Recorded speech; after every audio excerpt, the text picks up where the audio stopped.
Hello everyone, Nintendo Gen 64 is here, and welcome to the VOD, the video version of my prediction slash analysis video for the 2022 Australian federal election. I'm joined by a few guests today. We will run through them real quick. Yep. First of all, Crystal Fisher. You openly biased man.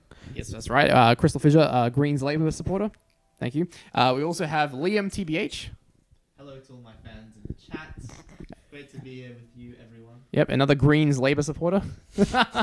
I'm just quickly going around telling everyone your affiliations. And we also have Fremont or Fraser, and I am also a Greens Labour supporter. another Greens Labour supporter. Wow. And then we have myself too, and I'm also a Greens Labour supporter. Well, Labour Greens supporter. Anyway, we're all basically what we're saying is there's four of us here. We're all white males in our mid-20s. Oat milk latte. Who love the left. Lefties. But you know what? That doesn't matter because we're not really here to talk about policy or anything like that. We're here really to talk about the way that things are stacking up. The numbers, the hard data / data. The objectiveness. Yeah, we're basically here to talk about how we think that the 2020, or how I think, this is my PowerPoint presentation you're about to watch, of how the 2022 election, and we'll just give some comments, and I'll get these guys' opinions on how things are. Yep.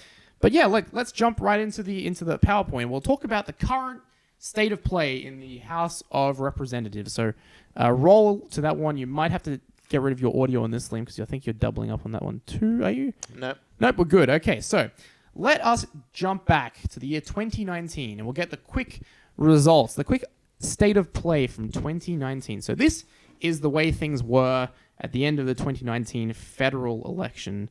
If we can get to the next slide, please. So we had a 41.44% first primary for the Liberal National Coalition, ALP. Look at that primary for them. 33.34. That's pretty low. And people were predicting a pretty high, like, two-party preferred at that time. It was looking like 55-45. Right. All the major polls. But the thing everyone got wrong, Fraser, was that they didn't include the undecided voters in this. Yep, they got it wrong. And you bought into these polls too, didn't you? which was that? You bought into the polls from the 2019. I did. I was really hyped up. I was really excited. You know, the Labor's going to win. ScoMo's going to lose. And, you know, everyone hates ScoMo. Never came through. We've been through the bushfires, COVID. Everyone still hates ScoMo. I don't think the public opinion has changed too much. Well, actually, ScoMo in 2019 had the sort of daggy dad, footy True. supporter, pie at the footy, beer kind of. Yeah. You don't think he had that kind of like mentality though, like that kind of appearance? I never saw it personally. I always saw him as just literal vermin, like shit in my shoe. Most people say they didn't know of Scott Morrison until the 2019 election, until he became Prime Minister. Yeah. Because he became Prime Minister in August 2018. The election was in May 2019. For me, the scene that forever, made it him irredeemable. I know we're not talking about like policies and stuff like that, but was the video that came out about what you would get when you were an asylum seeker making it to Australia on a legal boat. The lack of empathy in that video to me was so vile that I wish for his severe misfortune. I don't care putting that public. I wish for bad things to happen to this guy because I just find that if that's the way you treat people that are like asylum seekers, you are vermin. So to me, Angus, I never saw he's a daggy dad. No, I saw him as a crippling, disgusting racist. That's what I saw him. I think people saw the footage of him at the footy, in his like not Collingwood. I keep saying Collingwood, Cronulla Sharks jersey. Yeah. They saw him, making curries. Yeah. He was always had a hard hat on. Yeah. And remember all the footage of the Black Saturday, the Black Summer bushfires. Yeah. And all that stuff of him in Hawaii and everything. That was about 6 to 7 months after the 2019 election. He had people fooled up until the 2019 I think election. he did have some people fooled. Yeah, no, I think that's absolutely fair enough. But I'm just saying that, like, yeah, maybe people had to look a bit closer for that kind of stuff. Maybe because I'm like a very online guy. I saw that video like the day it went out. I saw the kind of stuff Yeah. hung around the right circles, the friendly Geordie circles, Yeah. if you will. You know, whereas like your average person, at the end of the day, they're not putting that on the TV, aren't they? They're not sharing that on Sky News. You know, Well, that was when he was immigration minister, I think. Yeah, that's- which of course, is a yeah. long time before he became into like Yeah. the spotlight. People don't pay attention to when you're in a ministerial. No, portfolio. true. But anyway, They look, should. Well, let They me just. should, yeah. that aside, Mark Toby says before the election of 2019, Scott Morrison had an approval rating of about +5 points. ahead of he was always ahead of Shorten. His approval rating is 15 points below.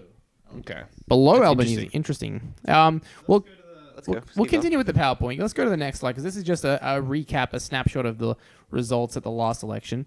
And as you can see there, Pretty close. on a two-party preferred, that's not great because that's like a margin Swung. of about 2% between the two parties and a 1.17 swing to the coalition. Now that result is compared to the 2016 election where Labor actually did really, really well and got a lot of their votes back. So as you can see, you know, for Labor to win government, we'll talk about this a bit later in the stream, but they'll have to swing back the other way quite substantially. But yeah, go to the next slide. We'll have a look at that. So yeah, these are all the seats that changed in 2019, and you know it's funny. It looks like a lot of stuff happened, but to the two major parties, there was only a change of the Liberals gaining a seat and Labor losing a seat. Yeah. Otherwise, it was like a complete just like wash your hands of it. Like it was If it was Fraser the new seat, yeah. So they that's why there's nothing there. So yeah. see the asterisk for Fraser. That was created, and it was a notional gain for the Labor Party. Yeah. And when we'll talk about that a bit later because there's another new seat at this election, and notional gains mean that the seat was created in a district that was recognized as being quite pro-Labor already. And the AEC does these redistributions when they feel like the population is skewing too like far in one direction. Yep. So they'll Yep. create a new seat to help out Okay.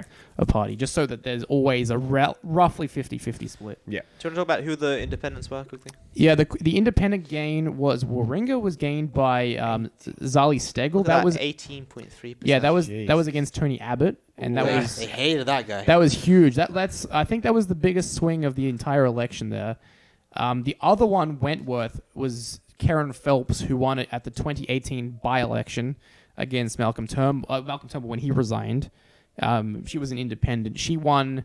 That was 2018, and then 6 months later, the election happened, and it swung back to Dave Sharma, who won the seat at that time.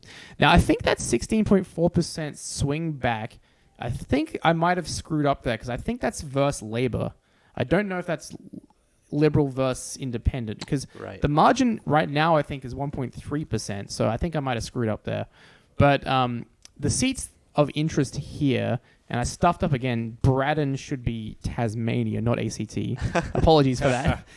So the seats Bass and Braddon and Lindsay are seats that at the last 3 elections have changed at every election.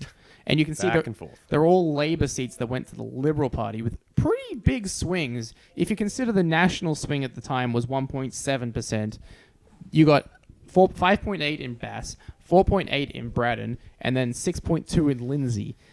Those are 5 times the national swing. So that's pretty big. Yeah. And that goes to show you, I guess, those are the seats you might want to focus on in this election. And Those people are heavily influenced, is what you want to say. yeah, it's interesting. I don't know what the demographic is exactly, but those 2 Tasmanian seats, Bass and Braddon, are always swinging.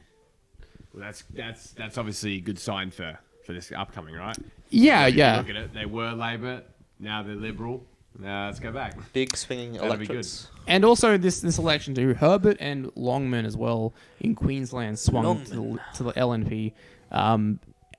And like Labor right now is not doing very well in Queensland. No. And so like later on, when we get to our predictions, you'll see that Queensland doesn't factor very heavily into my opinion of what's going to go on.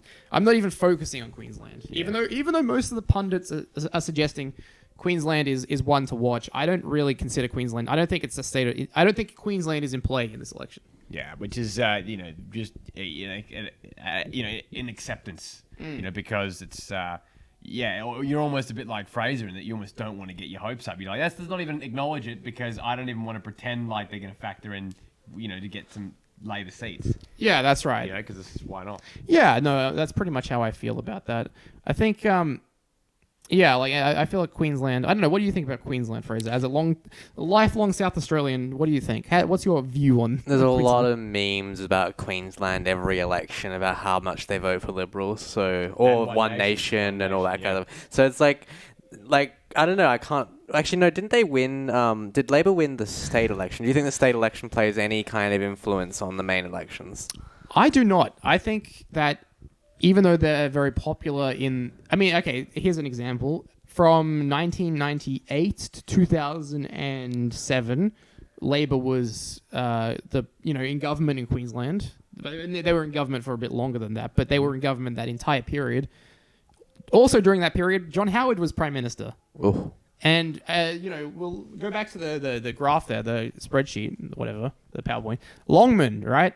For Liam and I, for our entire childhood, that was a strong Liberal gain seat. That's right. And Labor had it for it was a bit of a swing seat, but if there's any seat I think potentially in play in Queensland, I think it could be Longman. But again, I'm not considering Queensland as like a.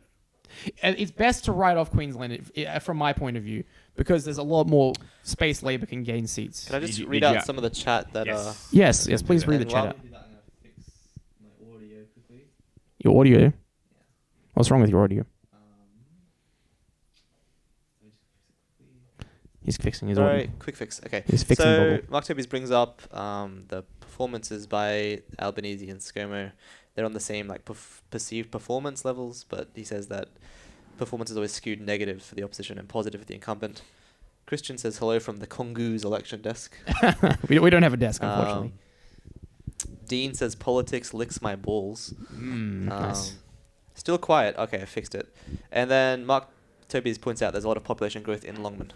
How do you think that will affect, However, as we always discuss in Queensland, as every other state has the Greens as a strong third party, Queensland has One Nation, polling 17% in some seats. I think Longman is a seat they do pretty well in.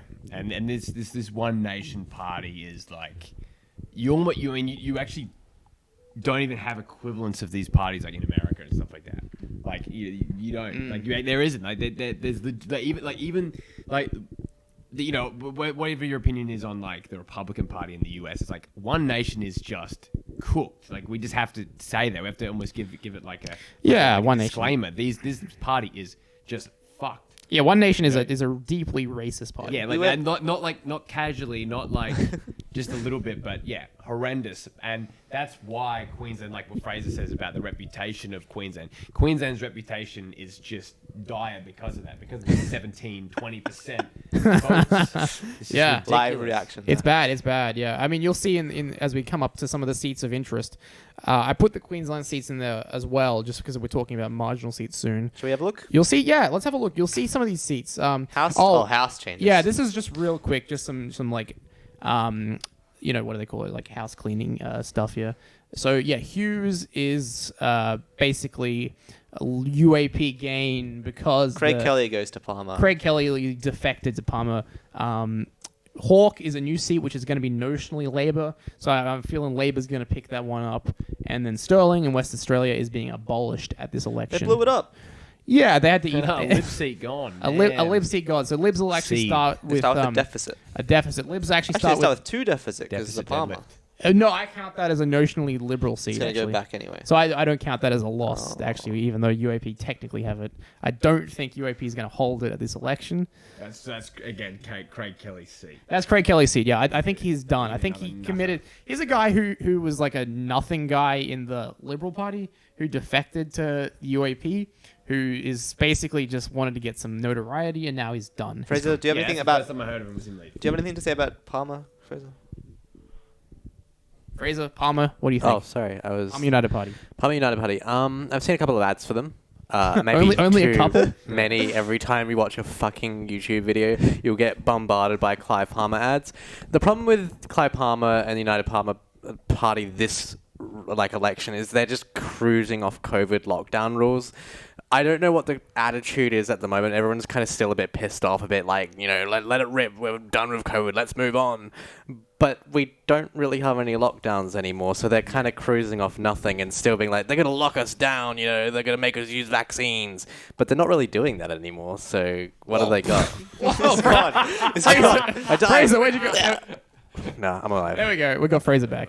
But, Yeah. they're just cruising off Shadow COVID. realm. And I don't know what the public opinion is on that right now. Oh, well, okay. Last election they polled at about 3.5% nationally. So And isn't the whole point that was it what you said was 4% of the vote to get where you start getting money per vote? yeah, you have to have 4%. So they didn't even get it. No, So they- that means that how much? What would their losses? he spent about $60 million. Oh my! And the estimation is he spent about between 60 to 80 million this time. Yeah. So I mean, You just can't escape them. Yeah, the United Australia Party. this just shouldn't be. Well, legal, they're in. But, Yes, he got one seat. Not really. Okay, what's next? What is next? Let's see. What's next? Okay, so this is the Current current chamber. chamber. So hit. Let's have a look at the display. Hit the. Yep, there we go. Oh, We look have- at that. we Boys have- and girls and everyone else. We have the current chamber. So coalition is starting on 75 seats. They'll probably go back to 76, including Hughes. Labor 68. Greens on 1, United Australia Party 1, Catters 1, Centre Alliance 1. So when you say Greens won, but then the picture there looks like there's green. Oh, These yes. are- How does that work? So those are the nationals. national seats. Those- oh, sorry. Fuck. those Yeah, dark fuck greens- those shitters. Yeah, the dark greens are nationals, Yeah. but the coalition in total has, I think it's something like 56 liberals and then like 11 nationals. Yeah. Hey, that equals 75, doesn't it? Well done. No, it doesn't. Not quite. Not quite. I think anyway.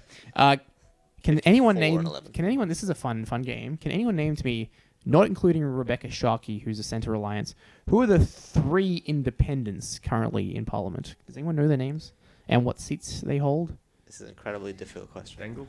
Stengel? No, who's Stengel? Oh yeah. Anyway, I'll tell you if, Tyson Stengel. in case you're interested. So the 3 liberals are Liberals. Sorry, the 3 independents. Andrew Wilkie.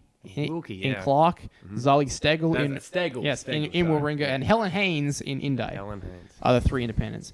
Will there be more at this election? What do you think? More independents coming? Mark Toby's got it.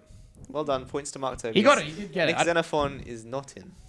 But No, he's running. No. Central Alliance is not Nick Xenophon. It's Rebecca Sharkey, Mayo, just up the road here. Actually, is Mayo. Yeah, but he's not. Nick Xenophon is not in currently. He's running for the Senate yeah. on an independent ticket. He's not actually representing. Central Alliance is a weird party because they don't have a leader or anything. They just have a party name. Yeah. Nick Well- Xenophon is not in Central Alliance. He's Well, running. actually, the Greens don't have a leader either. Thank you very much. They do. It's Adam Band. Yeah, but in the party room, there's a no leader policy. Thank you. Yeah, but he's technically the Thank you leader. very much. Hey, you know Good. who the leader of the United Australia Party is? It's Craig Kelly. Kelly, yeah. Clive Palmer's the leader in the Senate. Will he win the Senate? I don't think so. We'll see. Anyway, look, that's the current chamber. I think it's interesting. Like, if you really think about it, like, that's a razor thin margin. The coalition actually starting behind in this one because they're losing a seat in Stirling and they, have to gain back Hughes, which is a foregone conclusion, but it's not officially happened yet. So interesting, very interesting. Huge crossbench right now. Good. It's healthy for a democracy to have a big. Yeah. crossbench. Anyway, let's have a look at the seats of interest. Oh, look at this. Seats Fancy of stuff. these are my seats of interest. Now, this is just my personal view of some interesting seats. We might not spend very long on individual seats, but we can have a quick look at them. So these are what I consider these are the marginal seats. Seats with margins. There's a few pages of these. 2%, right? These are the real marginal ones, and this was what scared me a few weeks ago when I went through this because almost all of them are Labor Party. 8 of the 10 or 8 of the 9 there are like all Labor. So Macquarie, look at that margin. That was still held by Labor, right? It's held. They won it. Sorry, in the 2019 election, right? They won it, but their 2-party preferred swing dropped. They still won it, but look at that by a 0.2% margin. That's marginal. A Bass, and then that Bass. See, that's the one in Tasmania. Bridget Archer's seat. Bridget Archer's seat, yes, Who, 0.4%. Eden Monero, which was one in that by-election in 2020. Famous Eden Monaro. Yep, former Bellwether seat, 0.4%. Look at Lily in Queensland. That used to be Wayne Swan, the Treasurer's seat. Such a razor-thin margin. Wentworth, See that Wentworth? That's 1.3% margin. The swing was 16.44%. Huge. Boothby, So- our seat, very marginal. 1.4. So that wasn't a gaff by you. That's 16.4. No, sorry, that was the swing. I should have Yeah. mentioned that wasn't the. Yeah, I was right. You were right. But the margin is 1.3%. Gaffless on the night. I didn't. I was. Yeah, don't call me Albert because I didn't gaff. Here are some more seats. Look at these. The ones that I think are worth pointing out are the ones that have been held only since 2019. I'll just say the Mark Toby says the Lily incumbent retired. That's why this. Yeah, that's yeah. So like ones that I would consider really marginal are the ones like Gilmore, Dunkley, Braddon, Solomon, maybe. Yeah, Robertson, Longman. You know, like Swan, which is marginal, but like it's one that's kind of always been like a marginal, but like goes with Liberal kind of seat. Oops, sorry. Yeah. Anyway, so those are the seats. There's lots of marginal seats. I think not all of them are going to go. Like the assumption being is that if the two-party preferred swing is like 5%, which is what people are projecting. Yeah. If it's 5%, then if Liam goes back, all those seats are going to the Labor Party, right? Yeah, correct, Like yeah. every one of these. Is that realistically going to happen though? Fraser, do you realistically think Labor's going to pick up like 15 seats? No, Why not? Why not? I have no hope. You have no hope. Yeah. He's a man devoid of hope. He hasn't. What about you, Liam? Do you have any hope? I've had hope. I've had hope this whole time. I think Scott Morrison is so deeply unpopular that people will vote against Liberal regardless. And I think a lot of these seats, even though they're marginally Labour, the swing will go to Labour and they're going to stick with him. Angus doesn't think this. He said that, you know, your anecdotal stories mean little. And, you know, you're not necessarily wrong because they don't always mean everything. But I do think that where we differ is that you aren't maybe as aware of how, yes, obviously you are voting within your seat. You're not actually voting for the Prime Minister per se. But some people hate him so much and know that he is Liberal that they simply will never put a Liberal on that ballot in that first. It's entirely possible that I'm just someone who's like yet to be convinced that the popularity of the leader is going to transfer Sure, into the that's fair, popularity that's totally fair. of the party. And It's totally fair. I think it's interesting. Yeah, look, we've had the chat mention it before about Bill Shorten was like never preferred Prime Minister over Scott Morrison, Yeah. right? Yeah. Never ever, and he lost in 2019, Yeah. regardless of what the polls said. So this election is a real test of like the leader, right? It's a Yeah. real personality contest. It is. Even though people aren't considering it a personality contest. Yep. Everyone's like talking about. Yeah, but I mean, Like, so much of the mainstream media though is trying to portray it as like Albanese gaffes again. But they also portray it like, who is Albanese? Yeah. Even though he's been around for 26 years. Yeah, that's right. Yeah. Yeah, what do you guys think of that? Just real quick, while we're talking about that, what do you think about the idea that people don't know who Anthony Albanese is, despite the fact he's been in politics for 25 years, Liam? I think, yeah, it's definitely a News Corp Liberal talking point. It's also a contradiction. Like, they can't have it both ways as the way they do. If I can just, this isn't the question you asked, but what I wanted to say about the thing before about the people deeply disliking Scott Morrison. Yeah. I think the biggest point you can look towards this is that a lot of the Liberals campaigning, Frydenberg and Sharma, they've taken the Liberal sign off of their campaigning. Yeah, that's right. But to answer your actual question, what was the question? My question was, do you think that the argument of Albanese being an unknown, despite being, former deputy prime minister, infrastructure minister for 6 years, and, in the public eye for like that whole time, do you think that's a bit of a long bow to say that people don't know who Albo is? Yeah, it's a long bow. It is incredibly long. It's ridiculous. But most people aren't like us. Most people have no idea. They can't name these ministers the way we can. I think Albanese's he's been in the back for so long. He's not been in the public's perception forever. So, I mean, barely anyone knew who he was until he stepped up as the candidate for Labour. Well, what do you think, Fraser? Do you agree? Well, the way I look at elections, which is why I have no hope, is I think the average voter or the average Australian are not people who are fully engaged with politics. They turn on their radios on the car on the way to work, or when they're working or something, they've got the radios on. And so whatever the radio is kind of feeding them subconsciously about politics is how they vote. So it just sort of depends on whether, the news doesn't really talk about Albanese up until now, so they probably just haven't really thought about him. They've probably heard his name once or twice or a couple of times over the years, but only now have their brains actually oh, it's Albanese, new person, leader, whoa.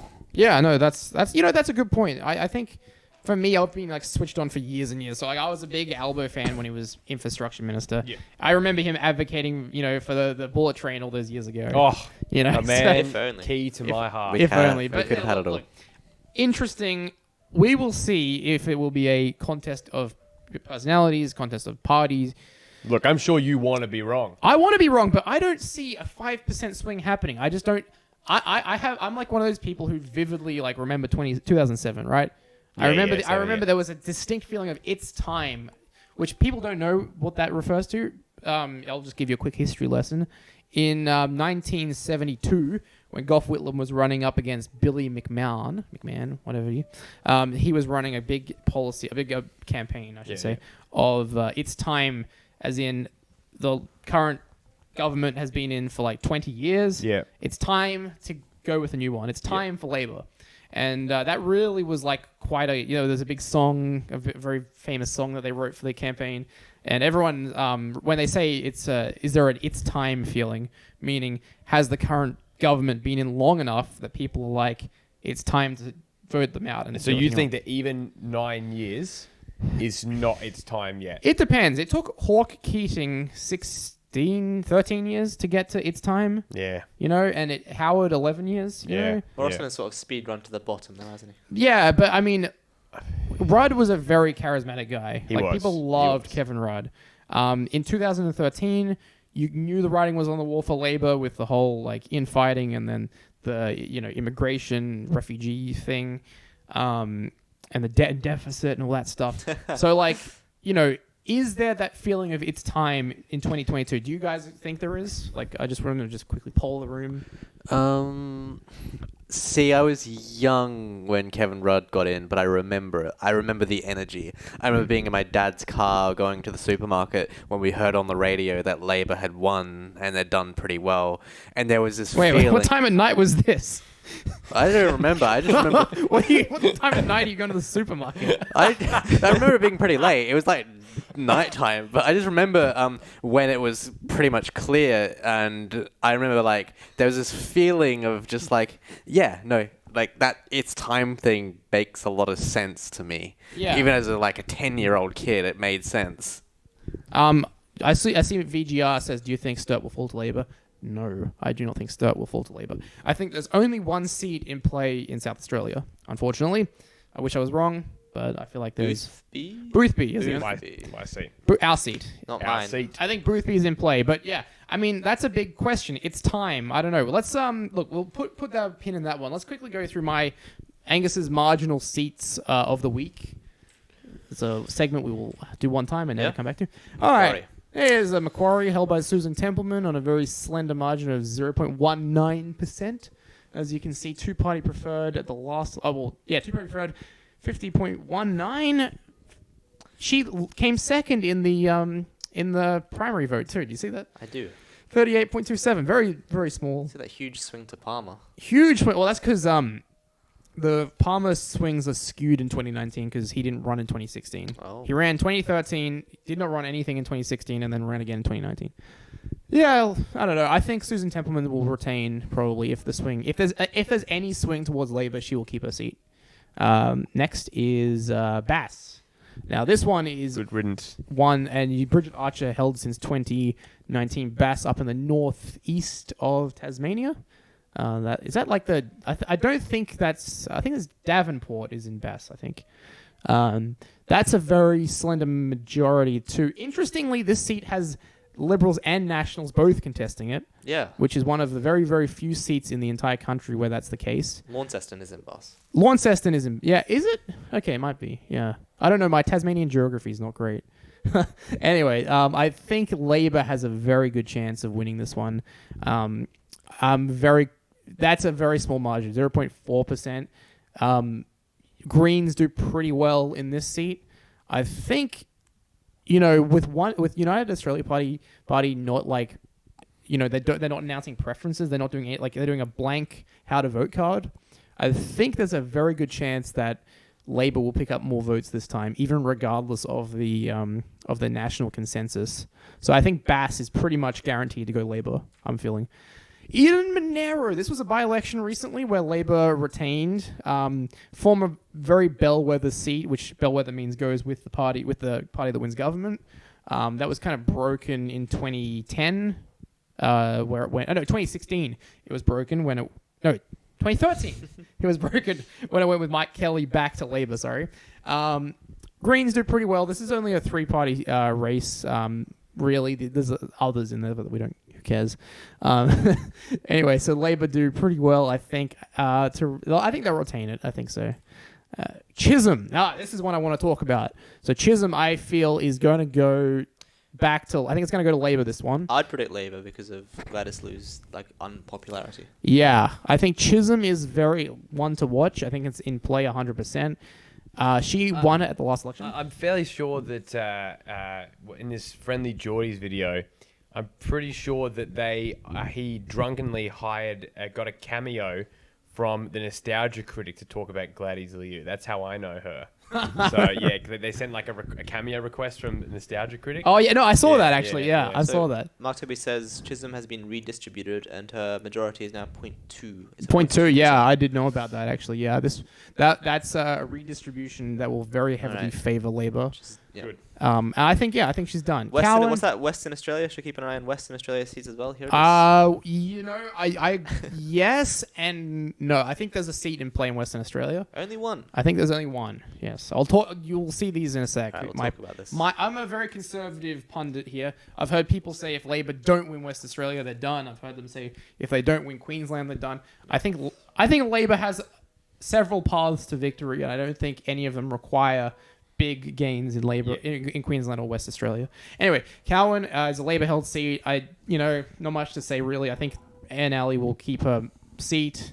That was last time around. She did. Oh, look at One Nation swing. One Nation, yeah. That was the first time they ran in Western Australia. Oh, I see. Yeah, they started putting candidates in Queensland, West Australia last time. This time they're doing every single seat. They're going to try to. They're going to try anyway. Yeah, anyway, that's Cowan. Corangamite was one of Labor's few gains at the last election. They picked up over the Liberal Party. Libby Coker is the sitting candidate there. She's doing pretty well. 1%. Her first primary vote was pretty low, but she did get a gain of a swing of 1.41%.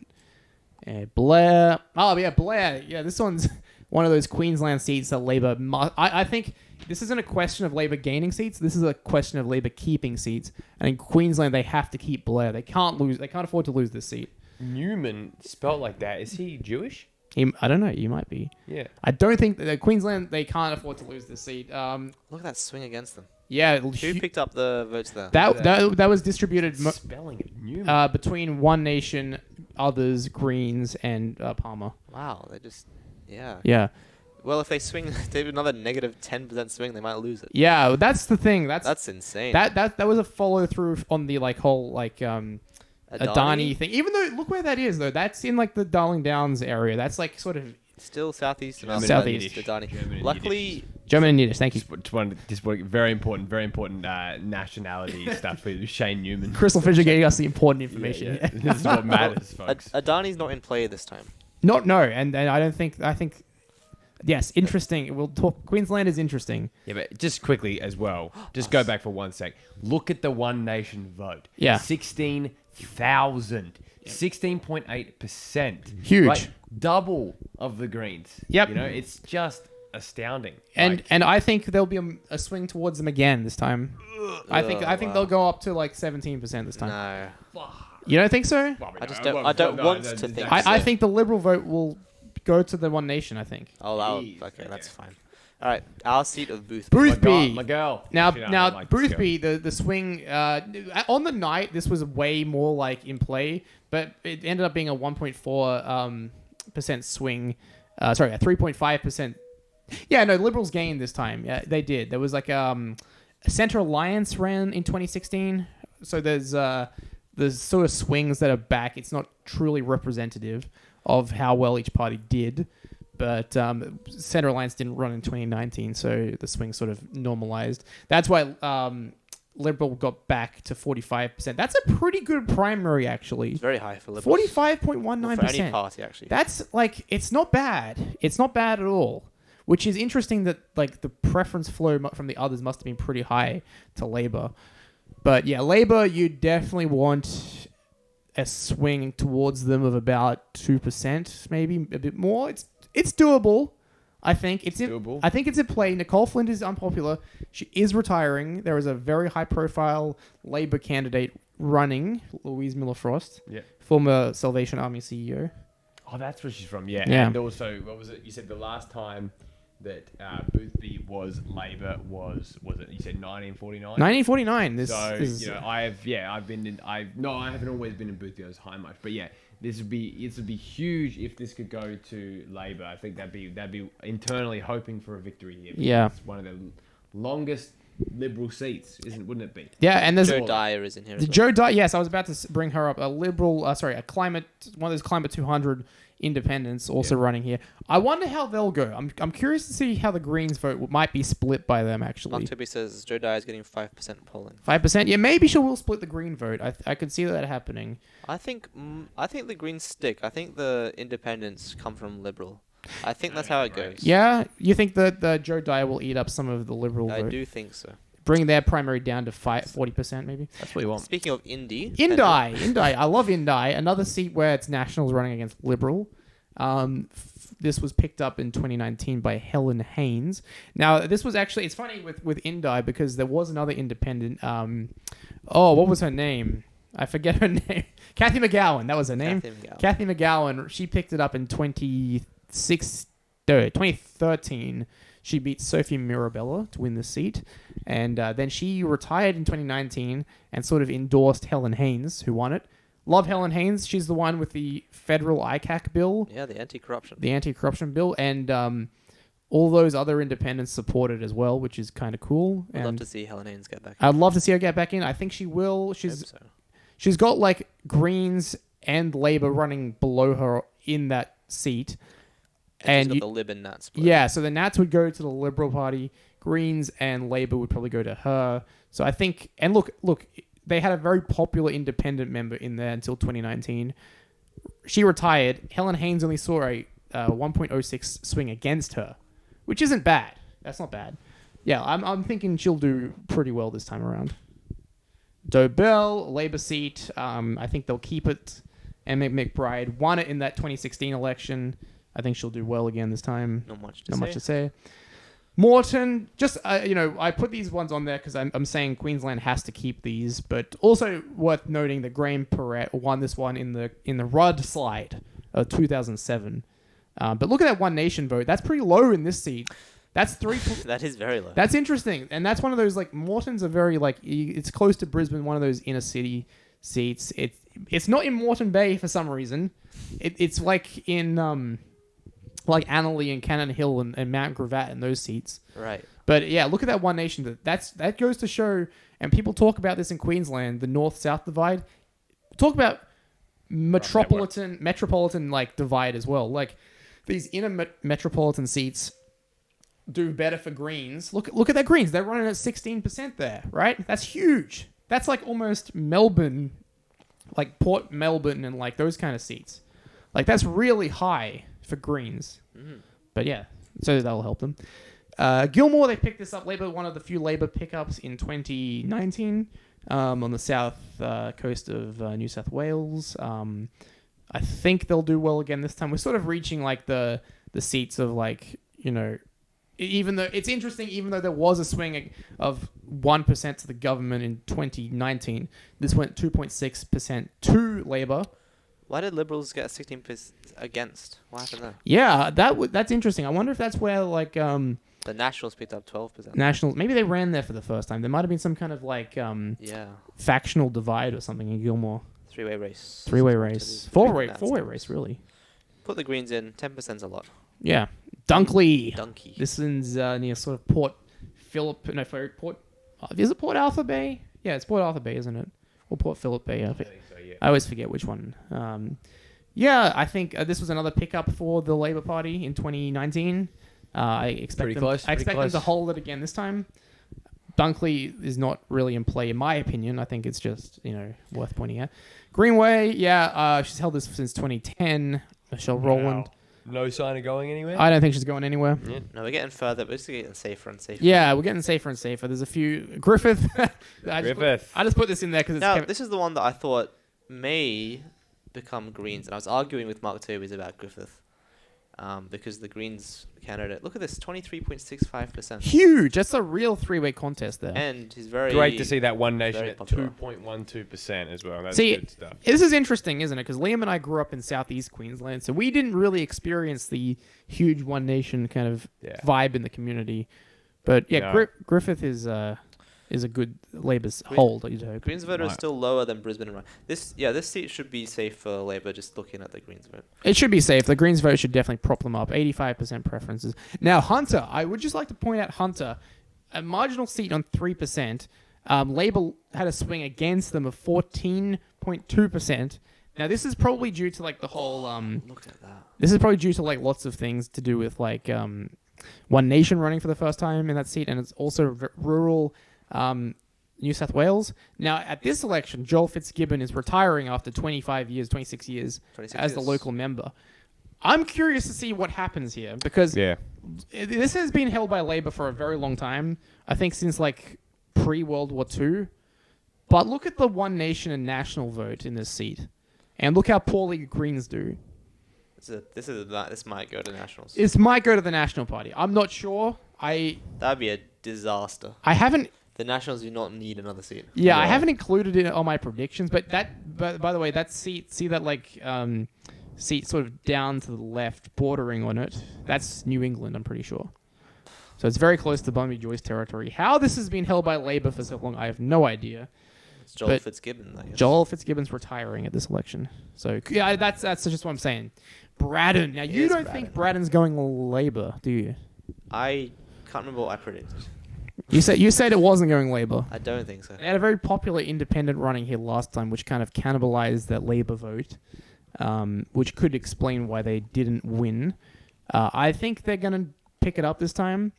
That Greens vote is pretty low. That's probably because this is like where a lot of those forests come from, and they're very they've got a huge logging industry in this electorate, and so Greens. But what happens when you run out of the logs? Well.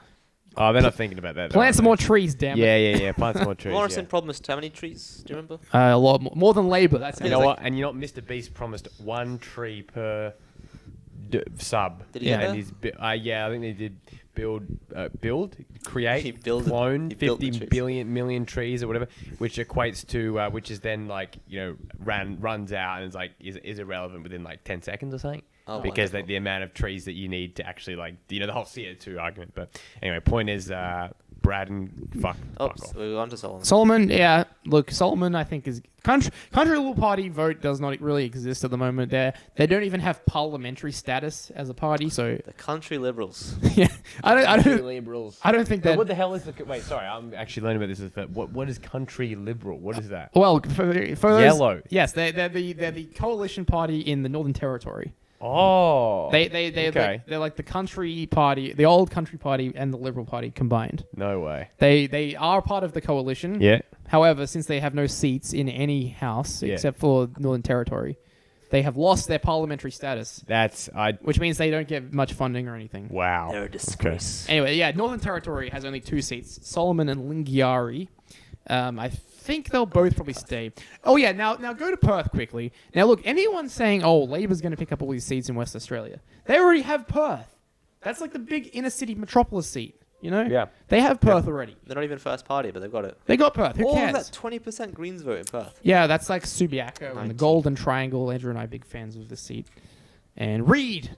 Good old Reid. Look at that. Fiona Martin, who was recently in trouble for something I can't remember what for. I don't know. Something anti-trans. I don't know. No, that was Catherine no. Douglas. I don't want to say that. I don't want to slander her. Well, I can't. No slander yeah, if you're gonna no read slander, Martin. no defamation here.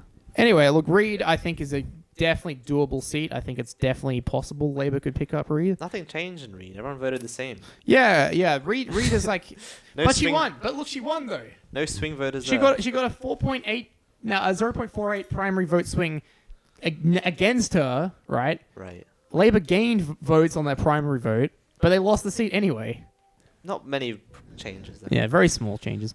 Longman. Now, Now, this was a Labour Party, but okay, look at that One Nation vote.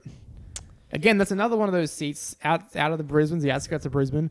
13.2%. Huge. Greens, 6.71. Nothing. Very small votes. Very small percent. Liberal Nationals, not a great first primary vote, though, is it? 38.59. under 40%. They often say if you want to win, you want a primary vote in the 40s. That's pretty low. So This will probably stay. I think Longman will stay with the LNP. If not, that might become one of their new safe seats, actually. I think it is. I agree. 100%. Here's Swan. Swan, yes. This is my seat I'm predicting in play, actually. I think Labour has a good chance of picking this up. Retiring member, slender margin. Labour actually made up some ground at the last election. Greens at 12%. I think they've got a chance. I really do. Look at that One Nation vote. It's very small. So is the UAP vote. As it should be. As it's very small, like hardly anything at all. My Not even bias worth. is showing. I should have included it in the others, actually. There's no point. Very small. And Parramatta. Julie Owens. Held it since 04. I think she'll keep it. Don't even need... Although this seat is interesting. Although that was a big Liberal swing. Yeah, big Liberal swing last time. And Scott Morrison has spent a lot of time. He's trying to pick up Parramatta. They are, but we'll see. That swing might be before they realised who Scott Morrison was. You probably, yeah. Fiona Martin is retiring, that's why she was in the news. Oh, right, yes. Lucy Wicks Robertson. This is one of those ones that seems to change kind of frequently. I included this one because this is one of the big pickups at the 2013 election from the Liberal Party. And I said I'd talk about 2013 a bit because I really feel like Labour has to get back to the pre-2013 standing if they're going to win government Definitely. again. I mean, there's no doubt about that. I don't think anyone's arguing that. Yeah. Mark Toby thinks this is the new bellwether seat. Yes, I agree, Mark Toby's actually. I think you're right. Even though it has gone with the Liberals since 2013, but I love how we call him like full name. yeah. Mark Toby's- Like VGR. Like, it's should- probably No, so I hard to protect agree. himself. If they go with Labour this time, then they will be a true bellwether if Labour wins. Lindsay, this one was picked up in 2019. Too strong. You're She- not gonna her change eyes, that. very intense. Woman. Listen, McIntosh. Yeah. Anyway, this is a huge screen of information. But I thought I'd include this. Fuck. These are all the seats that Labour lost in 2013 and who they are held by now. Do you notice how many of those are still held by the Liberal Party? Yep. How many of those are still held by Nationals? Yep. Lots and lots and lots. Labour have only won back 4 of the seats that they lost in 2013. Yeah. Which I think is something worth pointing out because, like, they haven't really made up a lot of ground, like, seat-wise since then. Like, they're on 68 seats now. Like, they got to claw some... But they can. The whole point is that they can. They can win some of these back. I hope so. Some of them, maybe not all of them, but Yeah. some of them. Some are closer, like Bass is... look at Exactly. The two-party on Bass is like The the Tasmania 50s. one, yeah. Bass Braddon, Karangamite. Which they won back. Well, they've already got it, sorry. They Maybe Deacon, maybe not. That's pretty big. just really can't afford too many swings against them because, as we've seen, they hold a lot of those really marginal seats. Yeah, they're Page up is a 0.2, wild 0.3. card. Scary. Page, yeah, they might win Page. I don't really know. I'm not really considering that. All right, what's next? What's on our next slide? Seats hanging. Oh yeah, so these are the seats changing in the last 3 elections. So every election for the last 3 elections, they've just changed. So they were Labour in 20. They went to Liberals in 2013, Labour in 2016, Yeah. back to Liberal in 2019. So they kind of like flip flop every time. Bass is coming home. I think Bass, Braddon, and Lindsay are all coming home. Yeah. I think they are. I think there's a good chance. Liam, maybe not, but I think they are. Hmm. Okay, Teal Independence. Let's quickly talk about this. Finally. Yes, I thought This is a good stuff. I thought I'd throw this into here because we've got a few of these Teal Independents. What is a Teal Independent? Let us go back to the main screen. Fraser, would you like to tell us about what a Teal Independent is? Do you know? I do not. Neither. That's why I asked. Do you know about these so-called Teal Oh, Independents? this is what Liam was referring to earlier, right? Liam, why don't you tell us about this? I've Yeah. spoken a fair bit. Have a drink of water. We haven't got any water. I don't know. Teal Independence. They are running against the moderate liberals. You could say they're targeting the moderate liberals. These are the independents, all of which are women who are running on a ticket of climate and anti-corruption. They call them Teal Independents because the color they're all using is teal. Yeah. They are sponsored by or endorsed by, but not related to, the Climate 200 group, who's run by Simon Holmes-a-Court, he and 199 other members of the professional public are donating so that these women can, take off seats and get into Parliament and endorse things that we care about. I was watching Monique Ryan's debate with Frydenberg, the treasurer, and I found myself aligning on every single issue of hers, and I wish perhaps I was sitting in the seat of Kooyong so I could vote for Monique Ryan myself. Perhaps we should watch one of Zoe Dyer's debates if she's got one. Zoe Daniel. Dyer. Joe Dyer. You're talking about Joe Dyer. I was looking at Zoe Daniel. Yeah, well, let's have a look at the Teal Independents because I've got a list of the ones who I think... This doesn't include Sally Stegel, who's already a sitting member. I thought for some reason, when you said Teal Independence, I thought you were referring to you were basically saying it was like almost a term for a fake liberal thing where it's like, hey, you've said that guys like Frydenberg are no longer putting their liberal advertising on their stuff. But what you're saying is that they're the people that are coincidentally going against people that like Frydenberg, who is, well, then apparently not a liberal. I'd call Sharma a Teal Independent in that way. Yeah. Yeah, and that's the thing with these two seats is that all these seats here. Yeah. Just we'll have a quick look at them. So we've got Kooyong, Goldstein, Curtin, North Sydney, and Wentworth, and they've all got varying margins. Yep. But they're all the thing they all have in common is they have male, moderate L, small L liberals sitting in the seats, and they've all got professional women challenging for them, right? Right. So we saw that at the 2019 election, Yep. Sally Stegel defeated Tony Abbott. How early on did she defeat him? Because I remember, we were at my house, and when that happened, we were at that point, we were not out of the wood. We were kind of excited. It was pretty early on. It was early on. It was fairly we early. were thinking, shit. Maybe Labour are going to win. Yeah. I remember that. It was about 7 p.m. or something like that, right? 7 p.m. Yeah, it was- Yeah, before dinner. It was fairly early, I think. Yeah, I remember we were looking at it. I remember she came out really early. She had a whole speech. She went ballistic for her. It was huge. We're finally Abbott's done. Good riddance forever. Yeah, Yeah. that's right. And Yeah. also in 2018, in that by-election in Wentworth, an independent won that. Yeah. Female independent. Yeah. So look, it's interesting. Liam and I discussed this last night when we watched the Monique Ryan debate with Frydenberg. But the strength that these women have is that they actually push the moderate liberal to either reinstate their moderate values or kind of betray them and kind of be pulled into the right of the party, so the Nationals side of the party. Because, as we all talk about, Josh Frydenberg has potential leadership ambitions. He's the Deputy Prime Minister. Yeah, but in order for him to become the Prime Minister, he'll have to be friendly to the Nationals Party, who are notoriously very right-wing and very protectionist and conservative. Yeah. I recommend everyone have- watch Monique Ryan versus Frydenberg. It really opens up Frydenberg into his true character. That's What's his true character? What's his true character? He's a deputy prime minister who's ambitious for his leader. Meaning he wants to be Prime Minister. Anyway, so those two independents, do I think all of them will win? I don't think so, but I think they will give a scare to the to Liberals. Sharma is falling on his sword, and I hope Frydenberg goes to Monique Ryan. That would disrupt everything. You got my predictions correct. Well That's done. what I feel. I think Tim Wilson, that might go because Zoe Daniel is actually the former ABC presenter for... Roller coaster. No, that would be incredible. Imagine that. That would be awesome. Come on, yeah. Oh, no, she did Foreign Correspondent. Yes, you did, yes. Okay. She's really popular. So actually, but that margin of 7.8. And Tim Wilson very unpopular. Yeah. He might be the most ratioed man on Twitter. Yeah. Oh, that's the ratio man. Yes. I always forget his name. Sharma and Wilson. Much of he thinks Wilson's Golensky. Is Much that like spelled Goldstein, by the way? Yeah, that's how you spell Goldstein. P-E-I-N. much like the Golensky report is Golensky. Yeah, I don't know about Tim Wilson being gone. I think his margin will save him. Ratio L. Celia Hammond, 40%. That's too tough, I think. I don't think Celia Hammond's taken North Curtin. But look, yeah, we'll see my predictions coming up. I've got my set of predictions. Twitter is not real life, but when you get that ratioed, Yeah. So Don't what's this? Is this my predictions? I think this we're up to. is election. Oh, election prediction. Can Yeah. can we get a little theme? Dun-dun-dun-dun-dun. Bump. Okay. All right. He hasn't got one. I got one ready. Okay. Dun, dun, dun, dun, dun, dun, dun, dun, dun, dun, dun, dun. Roller coaster. That's okay. Anyway, so quick word of thingy. This is the opinion polling. Currently, the latest week of opinion polling.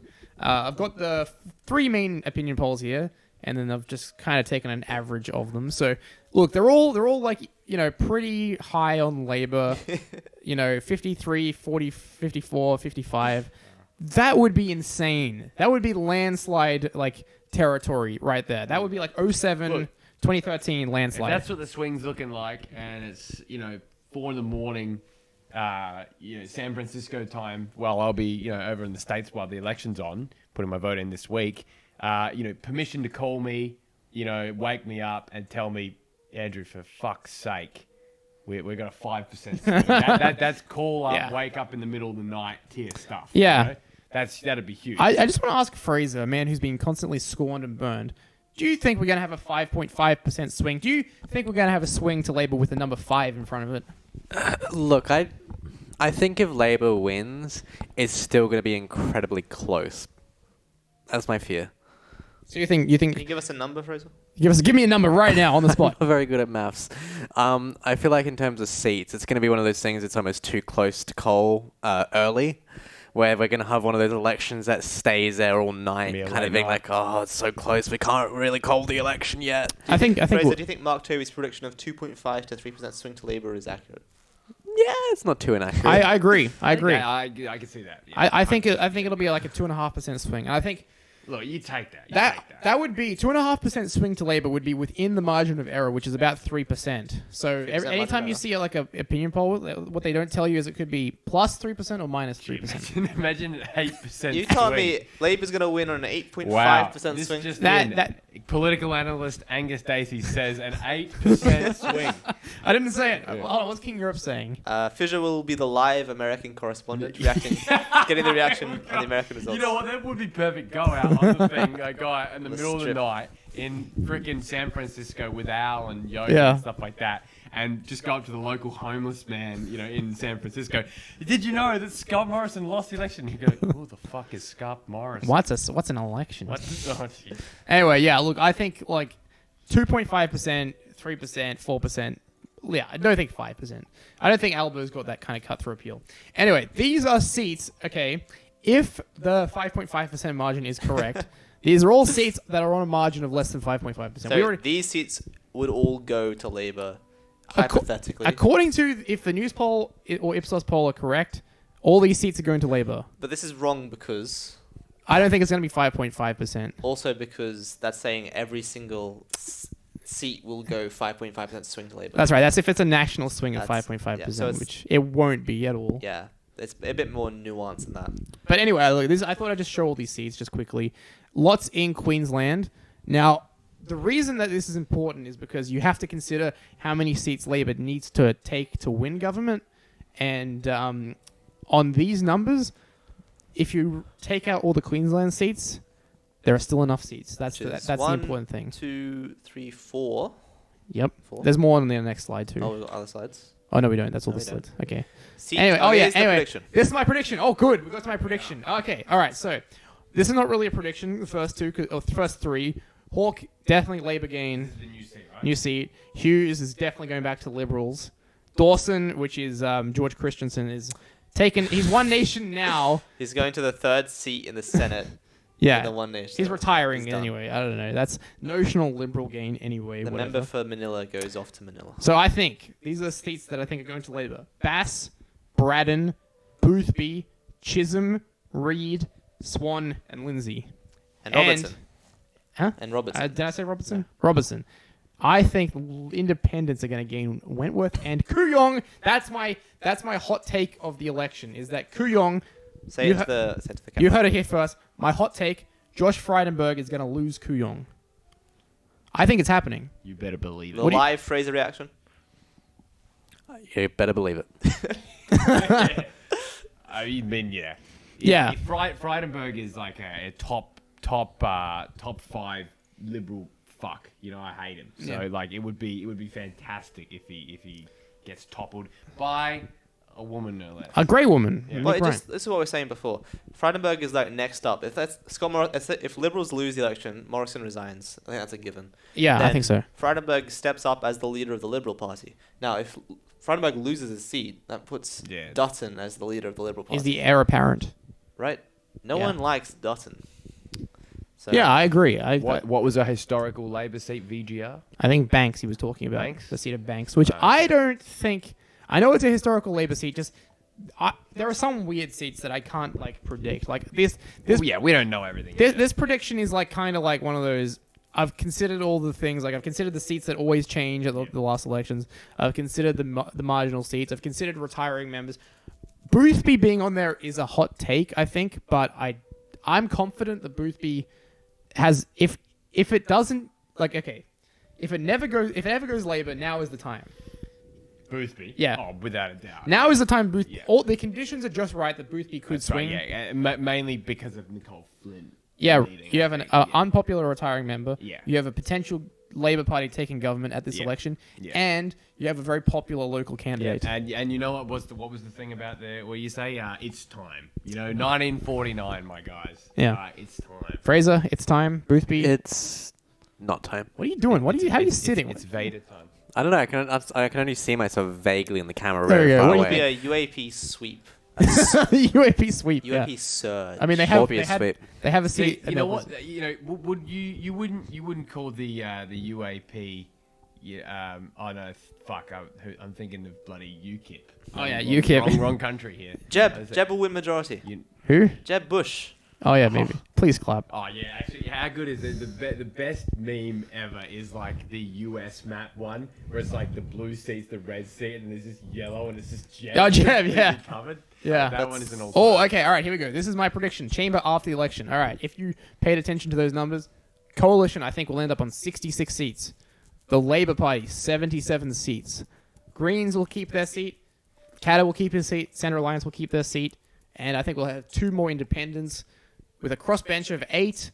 Labour will be in majority government. That's what I think is going to happen. What do you guys think? I think this is pretty accurate. I think I believe that I still hold this, that Morrison is so unpopular that Labour's going to pick up unexpectedly more seats. Yeah, that's possible. I also agree. think I that agree. the Greens are going to pick up at least 1 seat. Which seat? It's going to be Ryan or it's going to be Griffith. Or In Queensland, you think the Greens are going to pick up seats federally in Queensland? yes, I do. Well, I don't understand how how you possibly could think that's going to It's happen. close. It'll be close, but it'll happen. Fraser, what do you think? Look, I don't think I think in terms of this election, we're going to see the biggest swing away from Liberal that we've seen in the past 9 years, really. I think, Scott Morrison is deeply unpopular. The way COVID has gone down has completely shifted people's votes away. I think a lot of people are going to be outraged and want someone to pick at. Hey, who's our leaders? Liberals. So they're going to people want change at the moment. I think that's true. So you agree it's time, Fraser? Look, I think it's time in its own way. Like, I think the political climate with the fires, the COVID, it's something's going to change whether Liberal wins or not. Yeah. Do you think time. if Scott Morrison eats an onion, can he get back into power?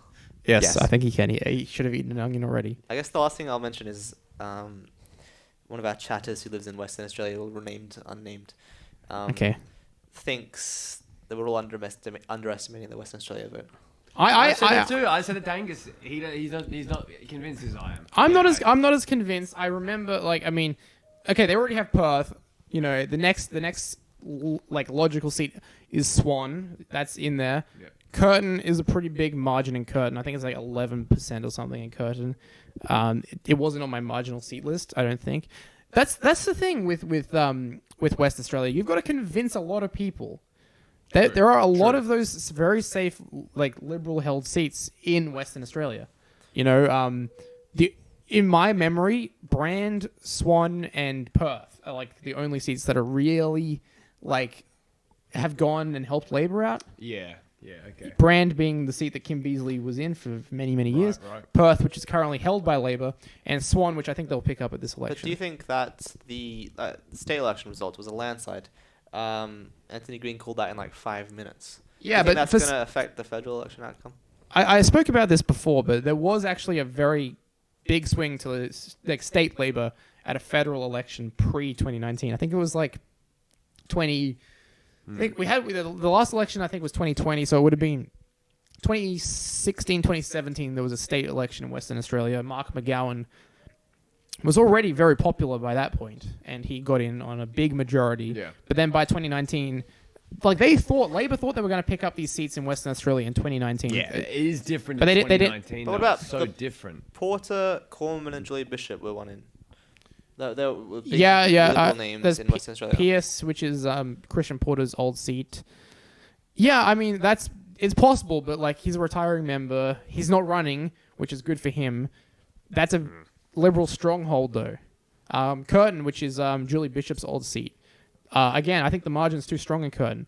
And in Curtin, that's where they've got that. If you go back a slide or two, don't do it, but if you do, Okay. that's where that independent is running. It's actually independent versus Liberal in Curtin, not Labor versus Liberal. You're right. So I don't think that like that's going to help too much. See, look at that Curtin. What is that? Go back one more. Oh, no, forward. I mean. Whoops. Yeah, Curtin. Celia Hammond. That's 14%. 14% margin. That's huge. However, Curtin's been redistributed apparently. Yeah, but again, it's Labor. It's not Labor versus Liberal. Oh, It's I see. independent versus Liberal. A lot of the Conservative votes have been redistributed to the rural electorate, while the Labor votes have gone to the new seat of Pierce. Pierce, yeah. Well, Pierce, Pierce is not a new seat, by the way. That's an existing seat. No, Pierce has been redistributed. Okay, my bad. Yeah. I okay. don't know my West Australian politics. Anyway, look, I'm just not convinced, okay? I'm just not convinced. I would have thought that Mark McGowan's popularity would have transferred more to Labor in 2019, but I guess not. Anyway, if you guys want to quickly look at the Senate, we can have a quick look, because it's a half Senate election as well. The current state of play is that. Yeah. He's got a lot of good senators in there. Yeah, a lot of like crossbench senators. Crossbench is about a third of the entire Patrick Senate. Teams there. Yeah, her Favorite senator. Patrick. The Lambie Network. Lambie Network. Yeah, give me that Lambie Network. Who's the independent? That is who is that? Is it the one near us? Sterling Griff. That's Sterling Sterling. Griff. It is Sterling Griff. You're Yeah. right. Correct. Well done. Thank you. The quota size is just very boring numbers if you care about quota size. No one understands how quota size works. Anyway, these are the senators up for election in New South Wales. Conchana Verivanti-Wells is retiring. So it's like 3 Liberals, 3 Labours. Is Christina Keneally retiring? Oh, shit. Surely not. No, that's a mistake. Sorry. Yeah, okay. I fucked up. Jenny McCannis. Keneally will get put back in. It'll probably go 3 Labor, 3 Liberal again in New South Wales. Okay. It'll probably go... Kim Carr's retiring. That's Victoria. I think maybe... Oh, maybe Bridget McKenzie might be cooked. I don't know. Greg Mirabella, maybe. I don't know. It could go... I don't know. It could go anywhere. Queensland, Pauline Hanson. Oh, look at this Senate. Yeah, That's a nasty Senate. that's a disgusking Senate. Canavan, that's Canavan, Pauline Hanson, Yeah. Amanda Stoker, all in a room. Yep. In Queensland. I hate Queensland, Pauline no Hanson. less. in this you've got George Christensen running on the third ticket for One Nation, and this is where Clive Palmer's running for the Senate, and he's not. There's no way Clive Palmer's getting a Senate seat. By the way, no way in Is hell. Pauline Hanson winning again? Yes, Despicable. she will win again. Truly despicable. Look at that. Oh, why can't we be living in WA? What do you want? Actually, Michaelia Cash is up for election. She'll win it back. Let's just I don't know. They got Greens. This Senate is actually looking dire. This is a Dorinda half Cox. Senate. It's a half Senate election. Remember that Yeah. half Senate. There's Sterling Griff. Winning by half Senator. Well, these aren't all the senators. Yeah. So there's 12 senators per state, 2 for the territories. Yep. Every 3 years. Senate term is 6 years. Oh, every, gotcha. Every Yes. 3 years, Yes, half yes, of yes, them yes, run. yes. I know Except it's in the Simon term. Rex Birmingham. Patrick. Actually, we've got a nice Senate. Don Farrell, Sterling Griff, Rex Patrick, Penny Wong. Penny Wong. Only 2 liberals. Simon Birmingham. Yeah, I didn't know Simon Birmingham was even in this. I don't even know who Andrew McLaughlin is. Yeah, Neither. you wrote it down. Sounds like I don't know. Hamish McLaughlin's brother. Oh, Erica Betts is up in. He should Tasmania. retire. He's getting on. Look at that, 1994 he took off. Let's He look at is that. getting on. Give it up. It's a long mate. time Give it ago. up. I'd rather see Hanson win a Senate seat over Palmer. Disagree hard. Rex Patrick is a boss. No, who said that? Who wants to see Hanson So win? actually, here's this. This is Who said that? Can I- Western Australia friend. That's No, this name is and Mark shame. Toby's. Mark You Toby's. said Name that. and shame. Mark Name Toby's- and shame. Who wants Pauline Hanson? Mark Why does he want Toby's- Pauline Hanson? Pauline Hanson, do not enable that shit. Right? We She do- can- we- She actually does damage, right? Clive is so pathetic.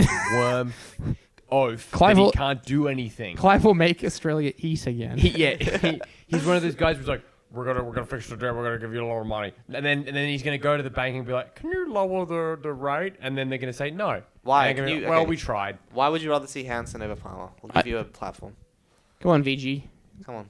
Come on. Spit it up. I will say while we're waiting for your response, we here in South Australia have run into Rex Patrick twice on the streets. He's a great guy. As we're driving by and we pull up to a stoplight on 2 separate He did a occasions. drive by. There he is. Yeah, that's right. Quickly, just go to.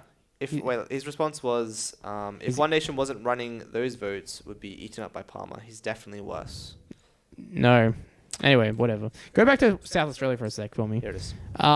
So, it's either going to be Rex Patrick. Unfortunately, I think is lost in his seat because we've got Nick Xenophon is running. So I think it's going to be everything stays the same. Sterling Griff will get in because he's on Xenophon's ticket, and Xenophon will retain his seat. I think is what's going to happen. Fair enough. Tasmania we And saw. then ACT. You know what's funny about ACT is that Katie Gallagher and Zed Cecilja. First of all, Zed Cecilja is the guy they sent to the Solomons. He They doesn't, were. he doesn't seem like a minor liberal anymore now. He's been for almost 10 years. That's right. Yeah, he's a newcomer. Come on. 10 years.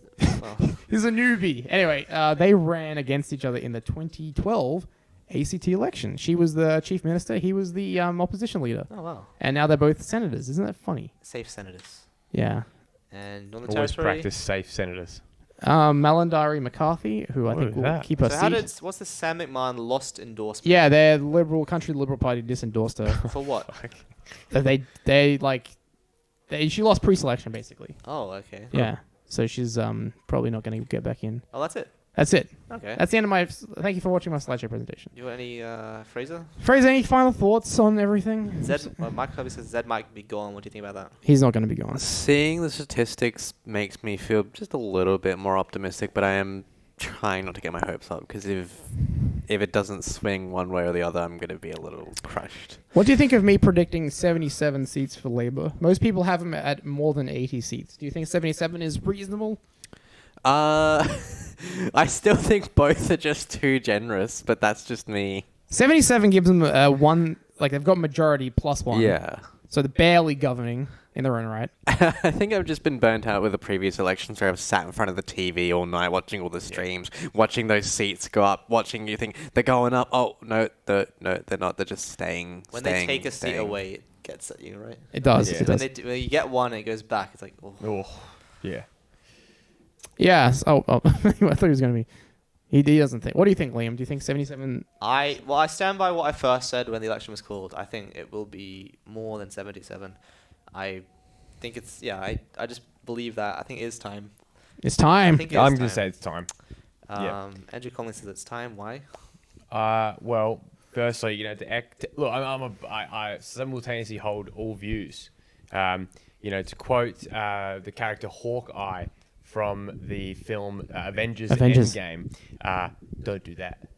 Don't give me hope, I think he says. Something like that. I'm like Fraser. I'm like, I don't want the hope because it's like I was fucked over. Well, not me personally, but I felt so shortchanged by the 2019. So I'm like, okay, don't get too excited because then that'll happen. You'll be humiliated.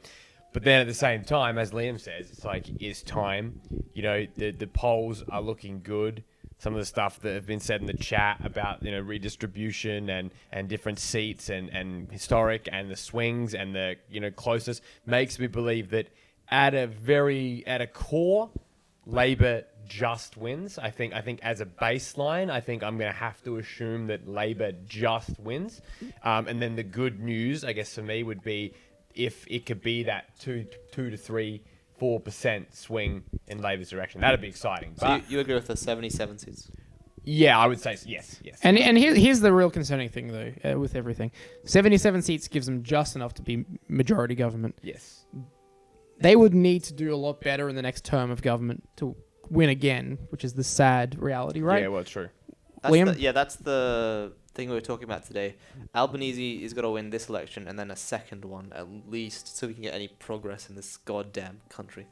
But you know what? We're going to be, hopefully, we're going to be emerging from COVID, and the whole thing, right, is that, like, you know, COVID is still a thing right now. It still affects literally thousands of Australians every single day. Still plenty of deaths, plenty of cases, plenty of industries, you know, disrupted by it, right? Assuming Alba gets in now and then it kind of trails off in the next few years, you know what? The way people perceive things, Albo could be the prime minister that ended COVID, right? He could. You know, with restrictions and everything like that. Obviously, it's way better now, obviously. But for ScoMo, you know, he's the COVID prime minister in some ways, right? And That's right. So, you know, and so now with Albo, if he wins and then, you know, by 2023, 2024, it's all done, they can, you know, kind of disingenuously use that as a talking point. Like, we read it of it. And I think that's the other thing worth talking about, too. The people I've spoken to, like, outside of this room, other people... Outside this echo chamber. Outside this echo chamber. have said that... And I think this is something that goes around as well. And we saw this recently in our state of South Australia. Yeah. People are kind of maybe want to move on from COVID, and so they dump the incumbent because they view that as part of the COVID times. Yeah, that's true. And I think that there is no incumbency bias when it comes to COVID. People thought there might be, but we saw here that Stephen Marshall did a decent job through COVID. He had maybe opened the borders too early, but he didn't do too badly, I think, when it comes to liberal governments in this country. Yeah. And he got voted out by a pretty big amount. Pretty Pretty quickly. Yeah. So, like, I think that is kind of... There is a sense of that.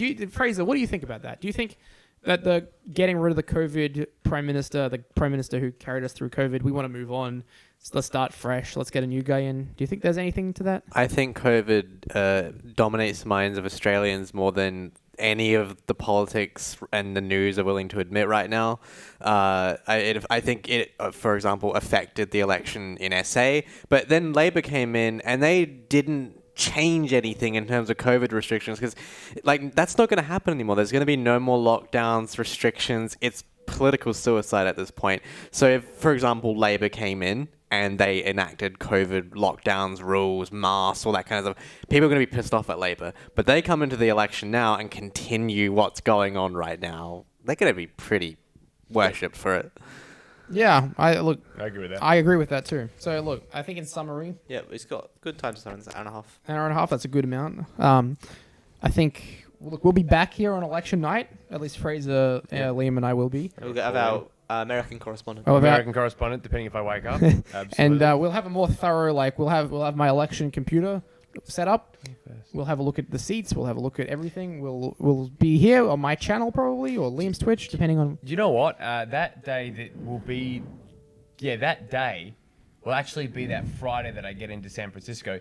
I won't have to worry about our waking up. So if I do actually set an alarm for like 5 a.m., right? LA time, San Francisco time. Yes, you may get an exclusive one-on-one exclusive interview with me from America. Very cool. Well, you can break the news to me with all the numbers. That's right. Your amazing system, which is going to be I'll unveil my mind-blowing when you guys see this. I'll unveil my election computer on election. It is literally better than some television networks. Not even joking. It's pretty good. It's pretty good. Anyway, we will talk all about that on election night. So thank you very much for watching. Thank you, Fraser, for being here in your house. Thank you, Liam, for controlling the stream. You did a great job. Narrative as well. Thank you, Andrew. You're very welcome. And thank you guys for watching. We will see you later. As we always say, farewell for now, but not forever. Goodbye and good night. Bang. Bang.